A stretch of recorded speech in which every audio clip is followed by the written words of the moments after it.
He kissed his two boys goodbye, rolled his suitcase to the door, and played the perfect business trip dad. Then he shut the door, got in his car, and parked around the corner instead of driving to the airport because something in his gut whispered, "Your house is hiding a dangerous truth." Gavin Delacruz had built a fortune by trusting numbers, contracts, and certainty. But lately his sons Miles and Caleb looked like shadows of themselves. They barely ate. They slept in broken stretches. They got sick too easily. Doctors kept calling it stress and a rough season, but Gavin couldn't ignore the quiet fear he saw in their tired eyes at night.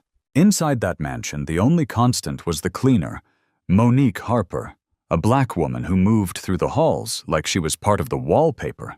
She never complained, never asked for anything.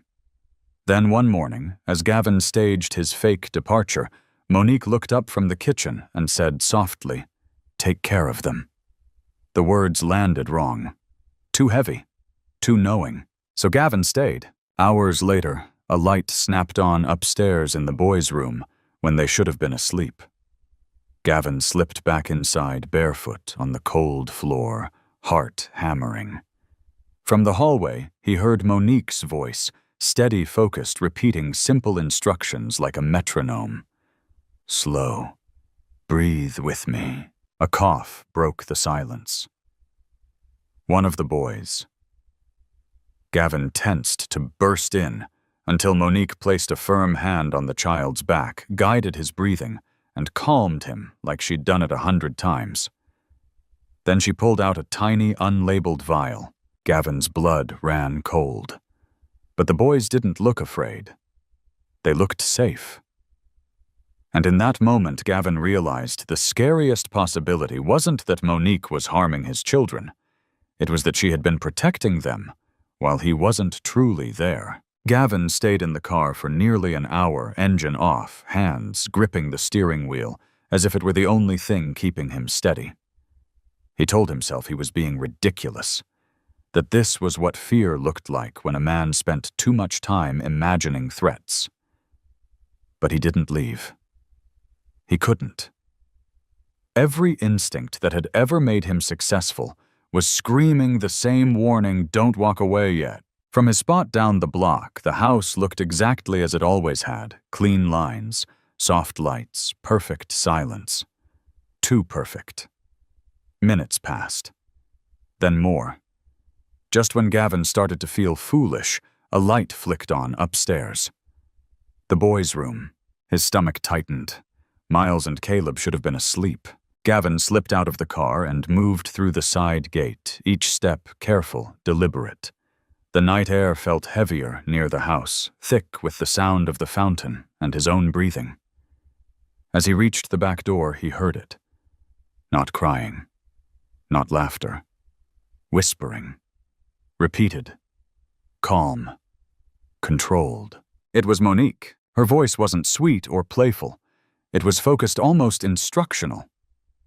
"Easy. Slow now. Follow me." Gavin froze in the hallway, heart pounding so loud he was sure it would give him away. He leaned closer, close enough to see her silhouette through the cracked door. Monique stood beside the bed, shoulders squared, like someone carrying a responsibility she took seriously. Then one of the boys coughed. Hard. Gavin's body reacted before his mind could. He stepped forward, ready to burst in, until he saw Monique's response. No panic, no shouting. She placed her hand firmly between the child's shoulders, applied pressure, murmured something Gavin couldn't hear. The coughing eased. The breathing slowed. She reached into her apron and pulled out a small glass vial. That's when fear finally hit him. Not loud, not explosive, cold and sharp. Questions crashed into his mind all at once. What is that? How long has this been happening? Who gave her permission? And yet through the crack in the door, he saw something that stopped him from intervening. The boys were calm, not scared, not confused. Calm. Their eyes followed Monique with trust Gavin hadn't seen directed at him in months. Standing there in the dark, Gavin understood the real reason he'd faked the trip. It wasn't suspicion. It was the fear that something important was happening in his absence, and that he'd already waited too long to notice. Gavin didn't step into the room. Not yet. He stayed in the hallway, pressed against the wall, breathing shallow, afraid that even his presence might shatter whatever fragile balance was holding the moment together. Monique moved with deliberate calm, adjusting the pillows, repositioning Miles's shoulders by inches, not guessing, knowing. Her voice stayed low, steady, repeating the same phrases like a rhythm the boys recognized. That's it. Easy now. You're okay. This wasn't cleaning. This wasn't babysitting. This was something learned the hard way. She reached for the small vial again, tipped just enough onto her finger, and rubbed it gently beneath Caleb's nose. The coughing stopped almost immediately. His chest rose and fell slower, deeper. Sleep settled back in like it had been waiting just outside the door. Gavin's heart slammed against his ribs. Every instinct screamed at him to step forward, demand answers, take control. Instead, he watched. Because the boys didn't flinch, they didn't pull away. They leaned into her touch like it was familiar, like it was safe. That was the part that hurt them most. When Monique finally stepped back, she lingered for a moment, watching them sleep. The hardness in her posture softened. For just a second, something cracked across her face. Grief, maybe. Memory. A pain old enough to be quiet. She whispered something Gavin couldn't hear, then carefully closed the door. Only after her footsteps faded did Gavin move. He slipped into the room, knees weak, and stood over his sons. Their faces were peaceful in a way he hadn't seen in months. No clenched jaws, no shallow breaths, just rest. Gavin reached out, hovering his hand over Miles's chest, feeling the steady rise and fall. Shame crept in, slow and heavy. He had paid for the best doctors, the best equipment, the best assurances. And yet it was Monique, the woman he barely spoke to, who had been here in the moments that mattered. Back in the hallway, Gavin leaned his forehead against the wall. The question was no longer, what is she doing with my children? It was far more unsettling. Why didn't I know they needed it this badly? Gavin didn't confront her that night. He wanted to. Every nerve in his body demanded answers. But something stronger held him back, the quiet certainty that if he spoke too soon, he would destroy whatever fragile truth was unfolding inside his own house. Instead, he watched. The next morning, he stayed out of sight, monitoring the cameras with a focus sharper than any boardroom negotiation. Monique arrived as usual before sunrise, hair pulled back, movements unhurried. She didn't rush to clean. She went straight to the boys, sat beside their beds, didn't speak at first, just observed, listened, learned. Later, she hummed softly while folding laundry, an old tune Gavin didn't recognize. When Miles stirred, she stopped, instantly, crossed the room and adjusted his blanket with practiced precision. Not guessing. Remembering. When Caleb's breathing grew shallow, she didn't panic. She guided him through slow breaths, counting under her breath like a ritual. None of it was in any medical plan Gavin had paid for. That afternoon, he saw something that twisted his chest tight. Monique knelt on the floor and placed a toy just beyond Miles's reach. Not teasing. Challenging. "You've got it," she whispered. "Take your time." The boy's hand trembled, hesitated, then moved. Just an inch. But it moved. Monique didn't clap. Didn't celebrate. She just smiled like she'd been expecting it all along. Gavin replayed the footage 3 times. This wasn't reckless. It wasn't random.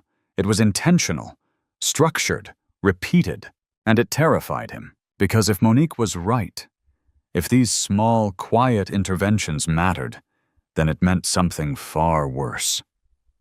It meant Gavin had trusted comfort over curiosity, credentials over presence.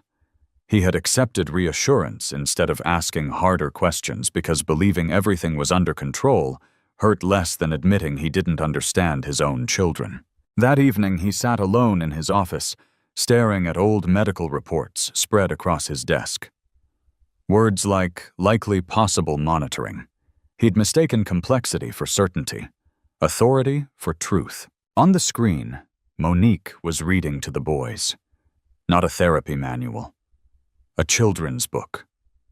She paused between sentences, giving space, letting the words land. Caleb's eyes tracked her. Miles smiled. Gavin felt something crack open inside him. He hadn't lost control of his household. He had surrendered it. And the most unsettling realization of all settled deep in his chest. The danger he feared wasn't Monique. It was the silence he'd wrapped around his home, the silence that allowed someone else to see his children more clearly than he ever had. For the first time since his wife died, Gavin understood something he wasn't ready to say out loud. Protection doesn't always look like power. Sometimes it looks like listening. Gavin finally confronted Monique the next afternoon, not with anger, but with a voice so tight it surprised even him. He found her in the kitchen hands, submerged in soapy water, moving with the same calm precision he'd seen upstairs. "What are you doing with my sons?" he asked. Monique didn't flinch. She didn't rush to explain or defend herself. She dried her hands slowly, then turned to face him. Her eyes weren't fearful. They were tired, deeply tired. "I'm helping them breathe," she said simply. "I'm helping their bodies calm down when they can't do it on their own." "That's not in any medical plan," Gavin shot back. "You're not a doctor, you don't have the right—" "You're right," she interrupted, not raising her voice. "I'm not a doctor." The silence between them stretched heavy and uncomfortable. "But I'm here when they wake up gasping in the night," Monique continued. "I'm here when their hands shake and no one's watching. I'm here when the fear hits and there's no chart for it." Gavin felt heat rise in his chest. "You're giving them false hope," he said, quieter now. "If something goes wrong, if this doesn't work, you'll break them. You'll break me." Monique held his gaze. "They're children," she said. "They don't know what false hope is. They know when someone stays. They know when someone sees them." Her words landed harder than any accusation. "You trust doctors who see your sons for 15 minutes, she went on. "You trust reports written from behind desks. But you don't trust the woman who's been with them for hours, days, nights." "That's not fair," Gavin snapped. "No," she replied gently. "It's uncomfortable." He turned away, pacing. Everything in him wanted control. Rules, protocols, clear lines. Because lines were safe. Because belief, real belief, meant risking disappointment. He didn't know if he could survive. "If this goes wrong," Gavin said, his voice breaking despite himself, "I won't forgive myself." Monique softened then. "If you do nothing," she said, "you'll carry that too. Just slower." The room went quiet. Gavin realized he wasn't angry because she had crossed a line. He was angry because she had exposed one. The line where he had stopped fighting and started managing loss instead. He looked at her. Really looked at her, not as staff, not as a risk, but as someone who had chosen to care when he had chosen distance. "What do you want from me?" he asked. Monique shook her head. "Nothing. I just want you to look. To stay.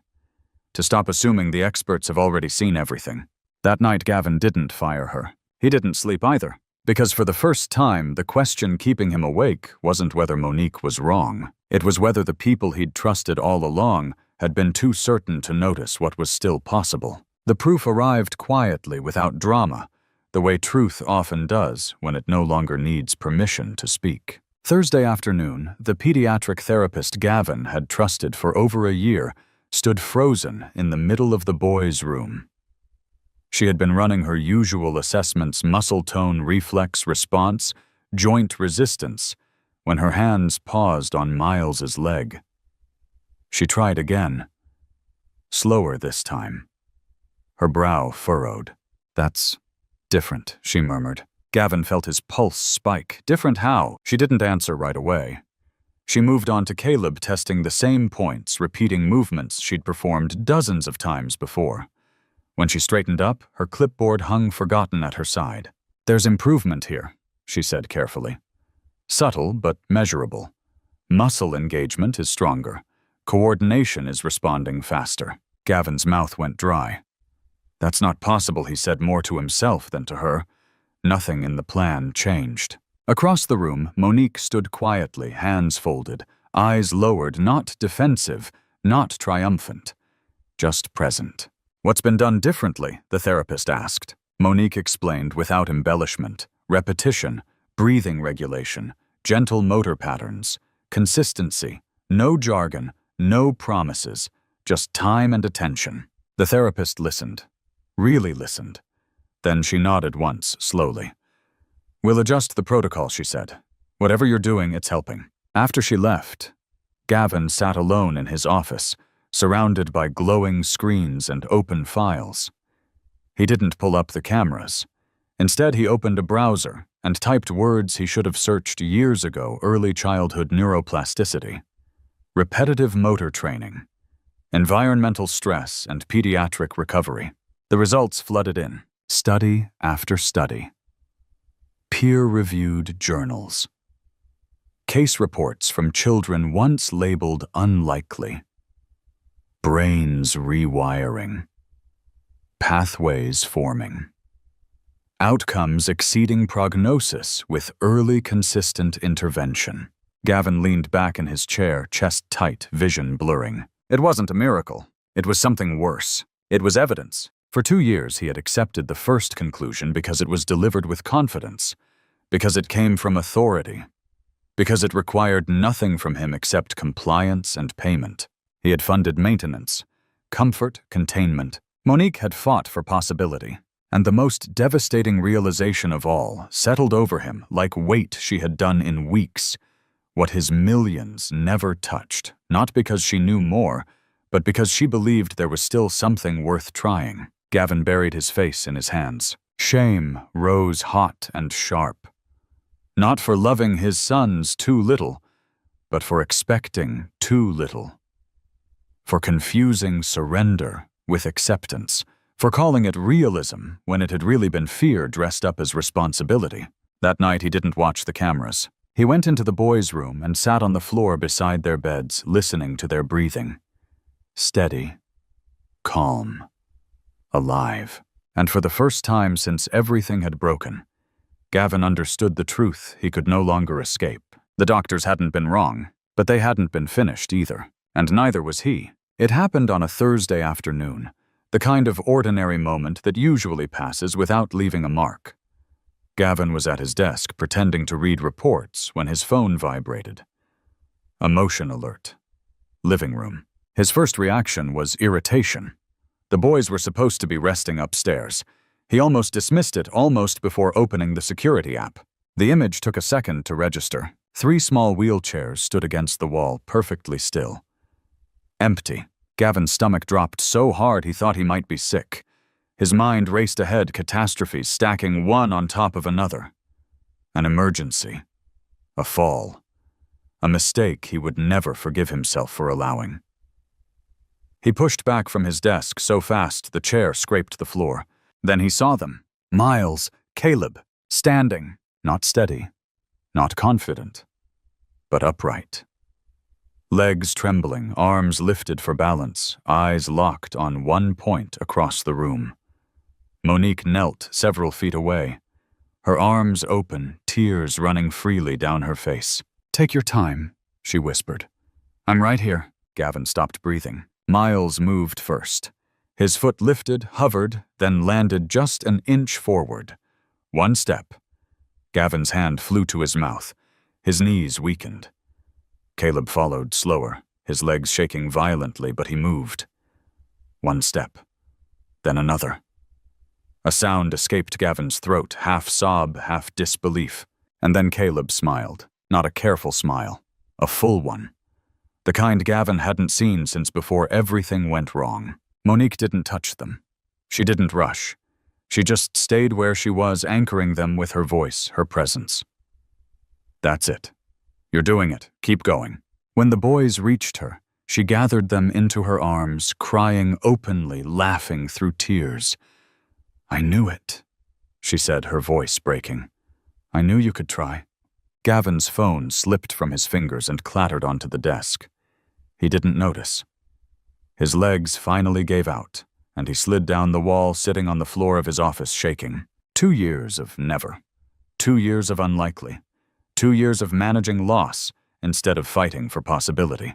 And here they were, walking, not perfectly, not forever guaranteed, but undeniably, impossibly walking. Gavin didn't watch the rest on the screen. He didn't need to. He was already on his feet, moving down the hallway, every step heavy with what he was about to reclaim. When he reached the living room doorway, he stopped. Monique looked up, startled for just a second. Then she softened, making space.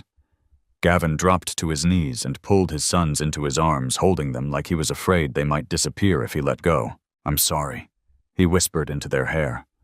Over and over. Not just for today. For every day he'd watched instead of stayed. Monique quietly stepped back, but Gavin reached for her hand. "Please," he said. "Stay." She nodded. And in that moment, with wheelchairs forgotten against the wall, and his sons breathing hard but laughing in his arms, Gavin understood something that would change him forever. The miracle wasn't that they walked. The miracle was that someone had believed long enough for them to try. Gavin didn't rush to speak. He stayed on the living room floor long after the moment had passed, holding his sons as their breathing slowed and their small bodies relaxed against his chest. The house felt unfamiliar lighter somehow, as if the walls themselves had been waiting for this exhale. He realized then that something irreversible had already happened. For 2 years, Gavin had lived behind glass. Screens, reports, schedules. He had watched his children like a risk to be managed instead of lives to be lived. And now, kneeling there, he understood the cost of that distance. It wasn't just lost time, it was lost courage. "I'm here," he said quietly, more to himself than to them. "I'm really here." Miles rested his head against Gavin's shoulder. Caleb's fingers curled into the fabric of his shirt. Simple gestures. Ordinary. And yet they broke him open. Gavin looked up at Monique, who stood a few steps away, wiping her eyes with the back of her hand. She wasn't smiling in triumph. There was no victory in her expression. Only relief. And something like closure. "You didn't give them their legs," Gavin said hoarsely. Monique shook her head. "They did that," she replied. "I just stayed long enough for them to remember they could try." That sentence stayed with him. That night, Gavin didn't retreat to his office. He didn't pull up footage or check alerts.